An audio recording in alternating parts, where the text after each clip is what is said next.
यूक्रेनी ड्रोन हमला, लुगांस्क के कॉलेज की इमारत मलबे का ढेर, मुतअद्दिद तलबा दबे होने का खदशा। रूसी हुक्काम ने कहा है कि यूक्रेनी ड्रोन हमले के नतीजे में लुगांस्क पीपल्स रिपब्लिक के शहर स्टारोबेलिस्क में वाक़े कॉलेज की इमारत शदीद तबाह हो गई, जबकि मलबे तले मुतअद्दिद तलबा और असातिज़ा के दबे होने का खदशा है।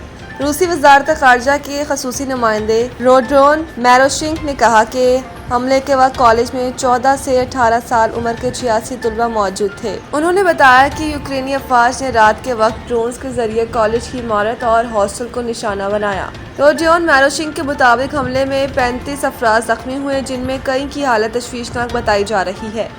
उन्होंने कहा कि इब्तदाई इत्तलात के मुताबिक 18 तलबा और असातिज़ा अभी भी मलबे तले दबे हो सकते हैं, जबकि इमदादी कार्रवाइयाँ मुसलसल जारी हैं। रूसी हुक्काम के मुताबिक हमले के बाद इमारत को शदीद तबाही का सामना करना पड़ा और जाए वक़ुआ पर रेस्क्यू टीमें मलबे हटाने में मसरूफ़। रूसी हुक्काम ने यूक्रेनी हमले की शदीद मज़म्मत करते हुए इसे शहरी तनसीबात और तालीमी इदारों को निशाना बनाने की एक और मिसाल करार दिया।